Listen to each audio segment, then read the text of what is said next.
So hi guys, Darren Ash here. It's getting just up to the equinox now, and we've got some whips for I think the Carpinus betulus, actually looking at them, that I'm going to show you how to plant a hedge using bare root whips effectively. Okay, so first of all, bare root plants should only be planted within the leaf loss season, so from about November through till round about now mid-March.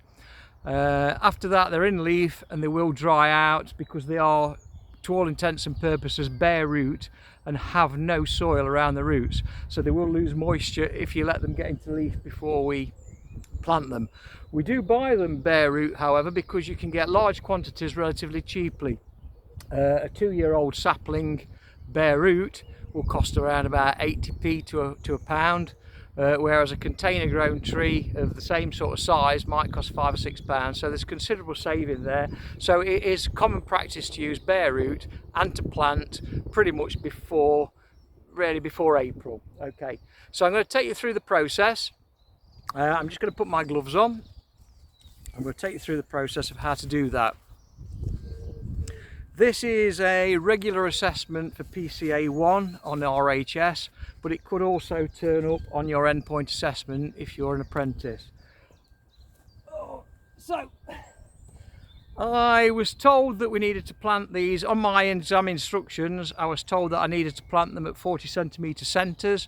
So the first thing I did is use my tape measure and cut a piece of stick to 40cm, which I will refer to as a pattern during the course of this assessment. I've also, as you can see, put a line across the plot. It's very normal to have a 2 metre by 2 metre plot for these type of assessments. I've put a line across the plot, which hopefully you can see. I'll just do that a little bit better. There you go. Which hopefully you can see. And I'm going to plant to that line using that stick as a spacer.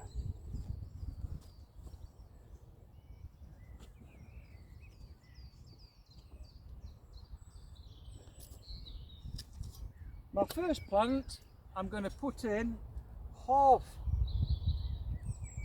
the gauge of the stick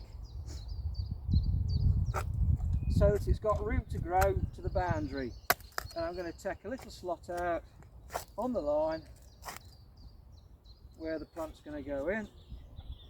You don't have to take a massive hole out with bare root because they don't have that much on the base of them, which I'll show you in a minute. So I've took I don't know, about a spade down and put a very narrow slit really there. I'm then going to take one of my bare root plants that have been healed in at the side, and these want planting pretty much as soon as you fetch them out. They want planting straight in where you put them. So I'm going up to the hole. I'm planting to the point where the roots emerge from the stem, and that would be the top part of what I'm planting there. It used to be called the field line or the nursery line, but we tend to call it where the scion point is now. Okay, using my stick I can establish where my next hedging plant needs to be, and I will excavate accordingly. Again, similar sort of thing, trying not to damage my line. Try not to move my line out of line, otherwise it ceases to be much use to us. And get another hole out. Similarly, again, we don't have to take a massive amount like we would do if we were container planting, but I do want to get enough so that I can get all the roots in the ground. I'll then pull another plant out of my healed in bunch, and using my little bit of gauging stick, I can see that that one needs to go there. I just need to go a tiny bit deeper with that one.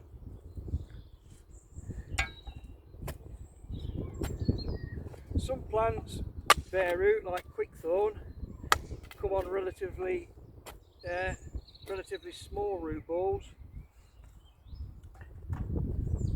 Beech and Carpinus or hornbeam tend to be slightly bit larger. So I'm looking at that, and that's not too shabby there, and I am just about on the nursery mark again, or the scion mark.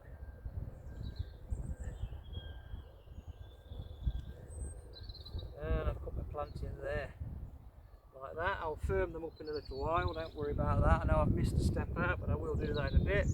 I'm then going to plant my next one. Again, gauging with my stick.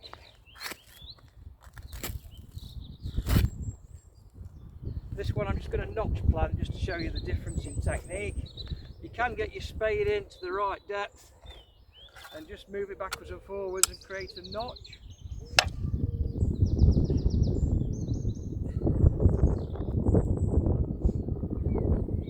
If you were doing this professionally, that would be probably how you would do it because it's quicker. However, for the RHS you might be better off getting a small hole out. But anyway, using my gauge, making sure I'm just on the cyan line again.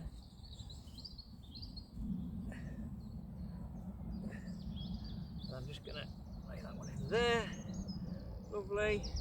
And just to complete my run, I'll probably put one in there. There's my spade.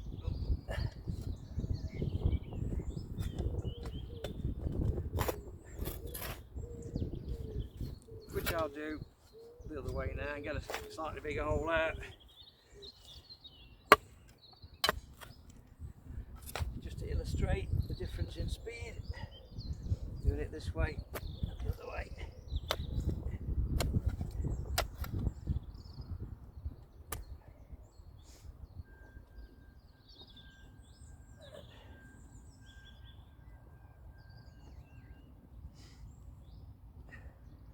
Again, using my gauging stick, planting to the stock and cyan interface line, or the nursery line as it used to be called. Trying to keep them nice and upright to the line.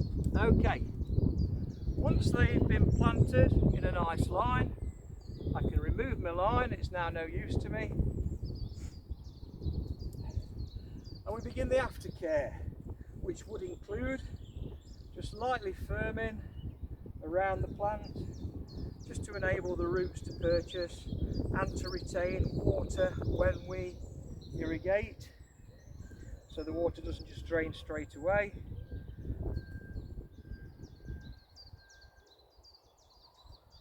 An examiner may well come along and have a bit of a tug on them just to make sure they don't come out really easy, so don't miss that step out. You should have been issued enough canes and rabbit guards to complete the task. If that is the case, you place a cane against each one, try and keep them nicely upright, and apply a rabbit guard to each plant. If there's any side branches, you can just feather them through a little bit. And that prevents them getting gnawed off by pesky rabbits. Make sure it's right to the ground, and I'm just going to complete that for the other 3 plants that I've done.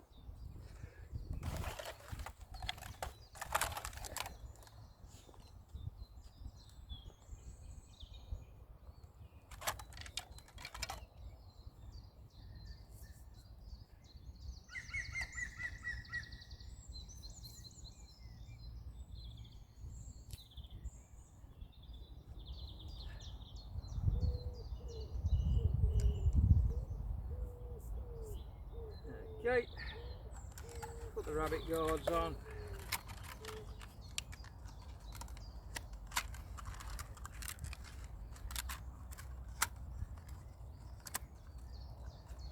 Again, making sure they actually touch the ground.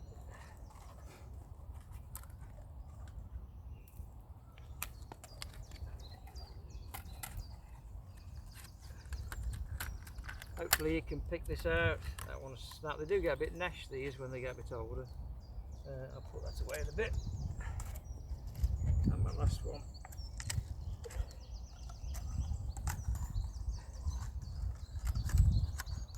Like that. Okay. So then we're looking at further aftercare, which will definitely include watering. If they give you a can, then make sure you don't omit that step. give them a good old drink, give them a good start. You've consolidated the ground, so that should guarantee a nice quantity of water around the root space.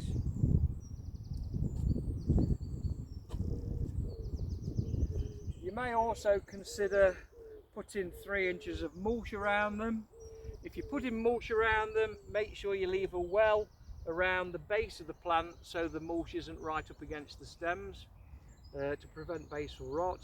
But putting mulch on is good policy. And finally, you may snip the apical tips with secateurs to encourage bushy growth, because that will take the apical dominance and cause a battle for the other buds to become apically dominant, and that will cause a burst of side growth, which is effectively what we want when planting a hedge. But as I say, your next steps are mulching, make sure you water, and possibly, if you've got time before in the 30 minutes, get your secateurs and just pinch the tops out so that we generate that sidewards growth. Thanks for listening, and I'll be posting something else a bit later on.